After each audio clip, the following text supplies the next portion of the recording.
Hey everybody, welcome back to another episode of Advancing Angelo Stories of Economic Growth and Success. This is our second webcast, and we are so excited about this series. I've got some wonderful gents here with me now. Of course, Mike Berry. Let's just start with you. Tell us a little bit about your role and how we kind of got this webcast together. Yeah, so I'm the other Mike that sits in the Chamber's Economic Development Office. My partner here, Michael Looney, you saw in the last one. But really, what this is all about is furthering our overall mission within economic development, which is fundamentally about business recruitment and attraction, business retention and expansion, and all things workforce development initiatives. And the whole purpose there is to help increase our community's wealth building opportunities. We do that through, helping businesses with job creation or retention, helping them increase their sales and output, overall growth, and then fostering a work-ready talent pool for the overall business community. And so today is just about telling a story about an existing project that's in process right now to kind of help people understand what that means, what that looks like. Exactly, and that's where these two wonderful gentlemen come in. We got Scott and Jason here. So go ahead, guys, and introduce yourselves and tell us a little bit about what you do. Okay, Jason, you want to start? Go ahead. Jason Snider, president of Snider IT. We're a managed service provider providing IT services for small to mid-sized businesses around the San Angelo area. That tells anything from help desk services, cloud, voice over IP, anything IT. All the stuff I don't understand. So basically that's what y'all do, huh? Yeah, that's correct. That's awesome. Scott? Scott Gibbs, VGI Technology. What we do is we try to bring technology in and make life better, and we provide value to consumers, whether it's residential. We do internet service mainly in rural areas in 19 markets from San Angelo to Horseshoe Bay down to Big Lake. And then we also do security. So that stems from residential. The vast majority of what we do is school security, commercial municipalities. So that's kind of our kind of niche, and that's where we hopefully improve people's lives. Oh, yeah. Sounds like y'all are picked pair right here for all things tech related. I love it. So let's start a little bit about how you both got your start here in San Angelo and your growth that you've seen. Yeah, mine is a more circuitous route here. I'm actually from Colorado. Oh. I married into San Angelo. So that's how my route started. Back in probably 97 is when I moved to San Angelo. Ended up starting this business in 2002. And it was just myself and my wife. And slowly but surely, we've grown to about 40 by now. Just great community. We moved from a larger city in Colorado to have a slower pace of life. And it was a decision that we made and didn't look back. And it's turned out very well. Just the community has always been welcoming, open. The relationships that you can build not only personally but business-wise, not just with other businesses, but with the community itself. Folks like Mike in the chamber, everything is just warm and welcoming down here. And then you expect that going to other places. Hopefully we can pass a little bit of that on, but we don't get that same feeling. So that was our route to San Angelo and kind of what's kept us here. Jason, how about you? Yeah, I'm born and raised from San Angelo. This is home. I never had any desire to move anywhere else or live anywhere else.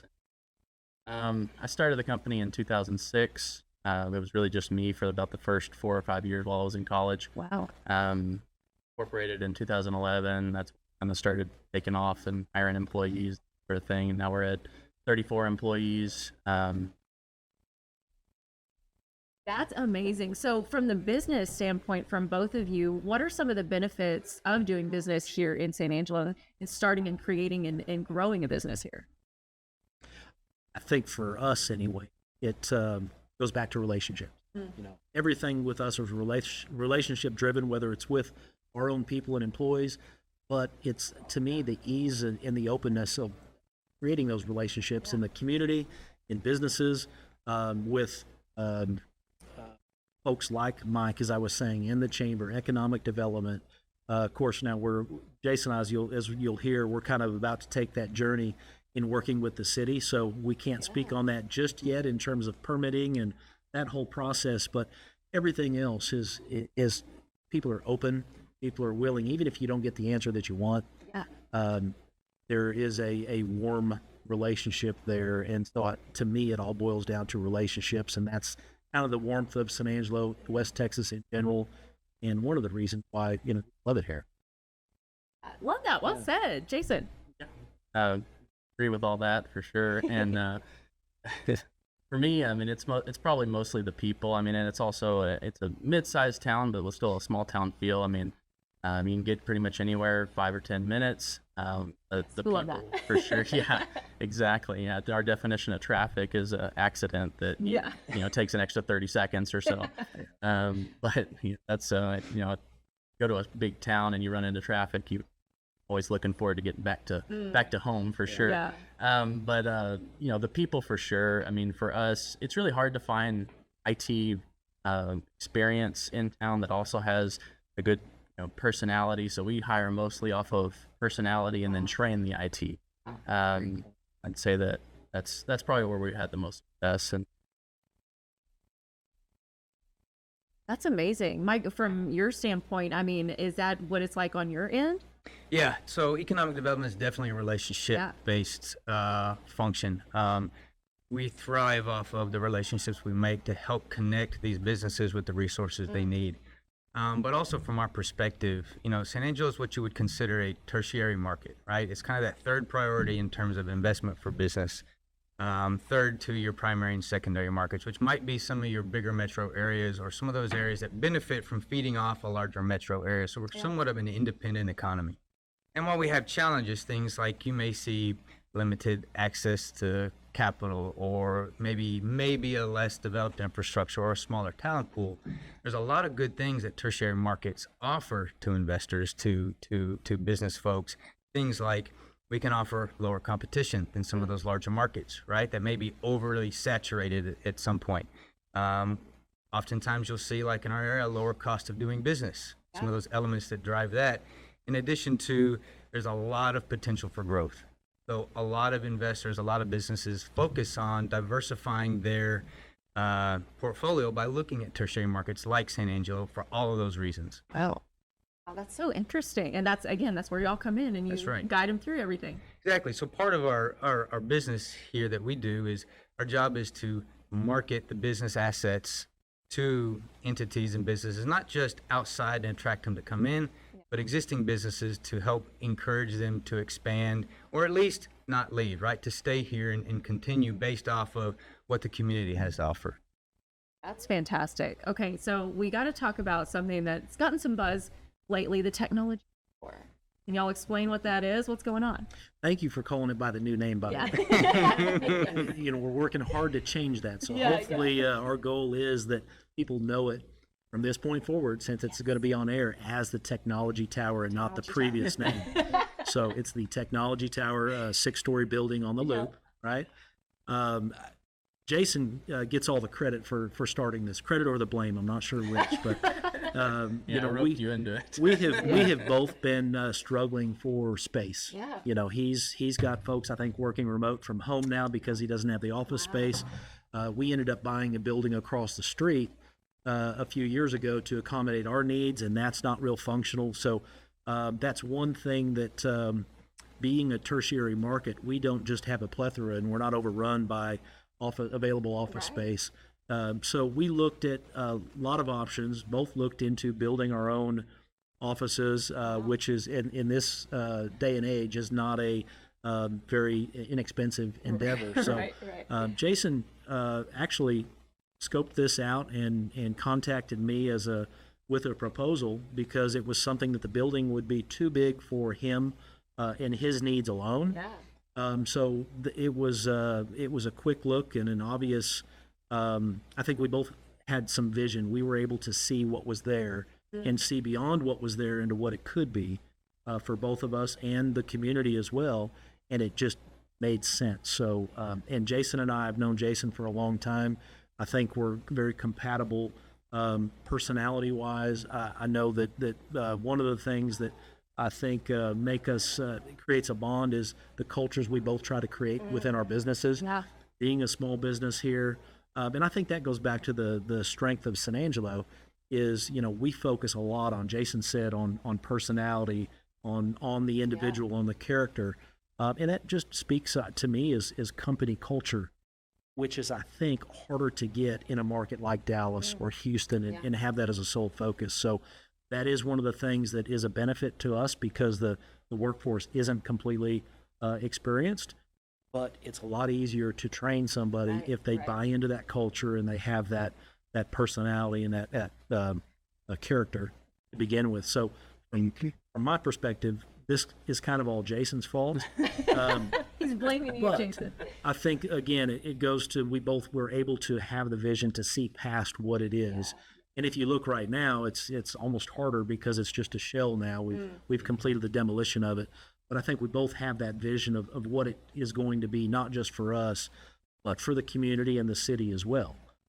So I think, Jason, we kind of share that vision somewhat, don't we? I want to hear about the vision, Jason. Well, I looked at it probably a year before I brought Scott in, and it was just a daunting, task to think about remodeling the building. But, as I drove by it every day, I kind of looked at it every day. And I was like, figure out a way to make it work. And anyway, that's when I kind of approached Scott and said, hey, interested? Can we do this? Yeah, it was kind of downhill there. But, you asked about what the vision is on it. I mean, obviously we'll be taking our own space in the building.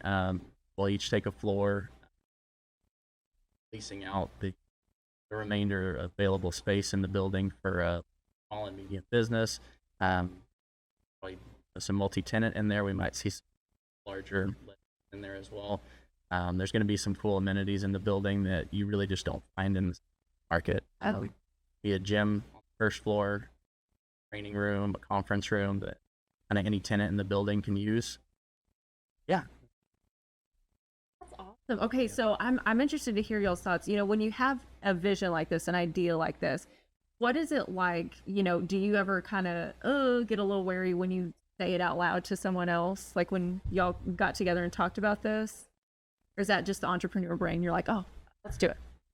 For me, I guess it just got to a point once we made that decision, speaking it into truth and vocalizing it helps make it more real and helps motivate for me. So, I don't know that was, other than us making the decision together. Yeah, I think just telling other people and getting it out in the open helped solidify, and at least for me, that, hey, this is a good direction. This is a right decision. I think everyone we've talked to has been really receptive. Great idea. I mean, we've had clients.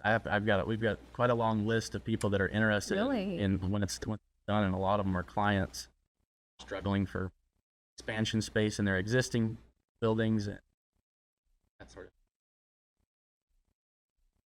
I love it. I can't wait. Do we have a end date, you think, or is it? Yeah, they're both laughing. We were hoping July of this year, but right. I think that ship has sailed, and so we're really. We're pushing for as soon as possible because we both need the space. Yeah. So we're really hopeful and optimistic that we can try to hit the end of the year, and that's what we're pushing for. But there's a lot of work to do. We're 9-10 months into a 90-day demo, but it was a big project. Just the demo alone, it was pretty massive. It's a big building. We're stripping it completely, virtually all new electrical infrastructure. HVAC infrastructure, everything.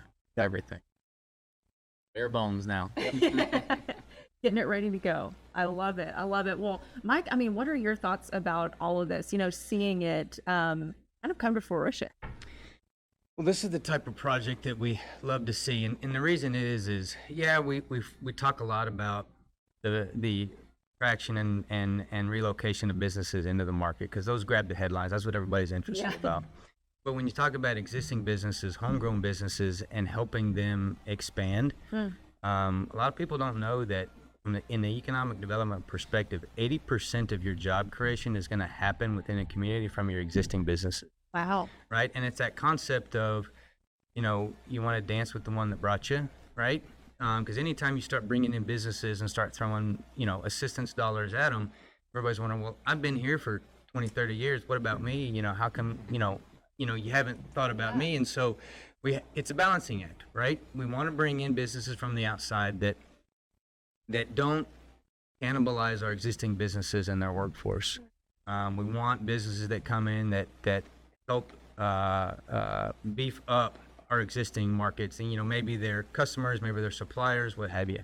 But on the expansion side, that's where you're really going to spur a lot of the additional growth and an investment like they're making. What we're going to see is encourage further investment down the road because of what they've done, right? Because they are basically putting a vote into their confidence of the San Angelo market and what it can do for them. Others see that, and their confidence then goes up, say, hey, I could do the same thing, and we're going to do it right here, or we want to come from here and we're going to do it there. Plus, when we really promote these types of initiatives, businesses in other areas of the country, of the world, see how well we take care of our existing businesses and what we do to help them grow. They want to be part of that community, right? They want to be part of that community that these guys just talked about, is why they were here and why they stay here. Good job, guys. Well, and it's really kind of bucking the trend a little bit. Yeah. As we're going through COVID and we talk about office space, and you see in the news all over the country how there's so much vacant office space. Right. That is something that, we talked to several banks. Yeah. And they had cold feet because of that news and the belief that, people are pulling away from office space. And I don't think Jason and I ever gave it a second thought, because we just believe, again, we talk about the culture and the relationships we have. Yeah. And we can't wait to get people back in the office working together. And I think we both just believe, I don't want to speak solely for Jason, but I think we both believe that people in general have that. Maybe they work from home for a little while. Some people may really enjoy it, but for the most part, people want to have interaction and be with other people. So that was a big driver too, in us feeling confident about this decision, not just for our space, but that it was going to be desirable for other businesses to be able to use that space. Well, that is fantastic. Guys, we covered a lot today. Do y'all have any final thoughts or messages that you want to share? Maybe some advice for fellow business owners? Anything like that? I think one thing is, when we're talking about economic development, Mike feels that he's gotten some recognition and some awards, but they still sell themselves short. Use them to help facilitate. This is something that there were so many things we couldn't have done on our own or had any idea, and Mike was there to help facilitate that process all the way through. So can't speak enough about them. Use them as a resource because they're here. Jason? I don't have anything to add. I think He covered it. you covered it. I love it. I love it. Well, Mike, okay, do we have any teasers about what's coming up next on the next webcast? Oh, that's up in the air right now. We got a short list, and it's just a matter of figuring out who wants to come on first. A lot of people get a little scared when they say, "Oh, I got to come on camera." I don't know about that. It's a So it's a little bit of yeah. it depends on that relationship I have with them to see if I can coax them onto camera, right? There you go. But we got some exciting ones to talk about, some things that people may not be aware of. Oh. So stay tuned. Okay, I love it. Stay tuned, everybody. Well, guys, thanks so much for joining us today. We appreciate it. Thank you. Thank you. And thank you all for watching. We'll see you next time.